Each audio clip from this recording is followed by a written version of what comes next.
Dobro leto, ne glede na to, da so se rasti umirile, ampak nikoli nismo rekli, da je neskončna rast naš končni cilj. Naš cilj je kakovostna storitev, zadovoljni gostje in zadovoljni domačini ter turistični delavci. Izzive seveda tudi na tem področju seveda še imamo. Rast pa gre v pravo smer s poudarjanjem kakovosti in večje dodane vrednosti. Ko bo večja dodana vrednost, bo seveda možno, ali pa tam, kjer je že, tudi bolje nagrajevati sodelavce in sodelavci, delavci v turizmu pa so ključni za tisto pravo pozitivno izkušnjo o doživljanju Slovenije na svoj način.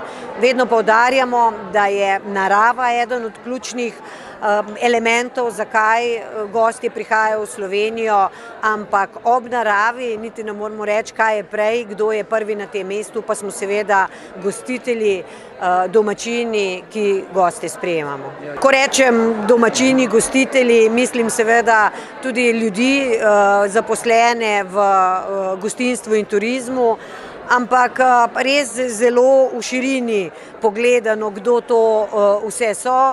Absolutno tisti, ki neposredno delajo z gostom, tisti, ki jih gostje srečajo na poti, ko odkrivajo Slovenijo, in naš interes in tudi prizadevanja so, da so tudi zaposleni rastejo ob svojem delu, da so motivirani, da prepoznajo svojo priložnost, da so za to primerno plačani in seveda si želimo čim več delodajalcev, ki jim je to izhodišče in njihova temeljna strategija njihovega podjetja.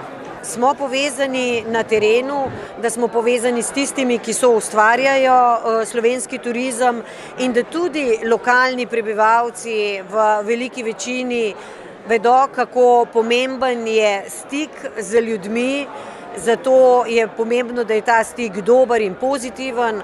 In tam, kjer se je morda v preteklosti že izkazalo, da je v danem trenutku na danem mestu obiskovalcev preveč, pa se morajo zopet lokalne skupnosti, lokalne turistične organizacije odločiti in skupaj usmerjati te turistične tokove.